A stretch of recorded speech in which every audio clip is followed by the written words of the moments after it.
ഓണനാളുകളിലെ മൂന്നാം ദിവസമാണ് ജ്യോതിദിനം.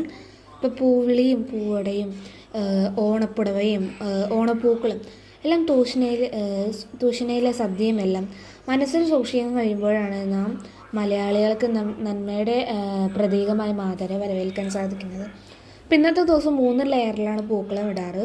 നമ്മൾ വീട്ടിലുണ്ടാവുന്ന പൂക്കൾ തന്നെയാണ് ഇതിന് 3 വരികളായിട്ട് ഇടുക. അപ്പോൾ പണ്ടത്തെ കാലത്തൊക്കെ കുടുംബങ്ങളിൽ വിവിധ വാങ്ങലും കൊടുക്കലൊക്കെ നടന്നിരുന്നത് ഈ ദിവസമാണ്. അപ്പോൾ പിന്നെ ഓണക്കോടിയും ആഭരണങ്ങളെല്ലാം വാങ്ങിച്ചിരുന്നത് ഈ ദിവസമാണ്. അപ്പോൾ എല്ലാവർക്കും ജ്യോതിദിനാശംസകൾ.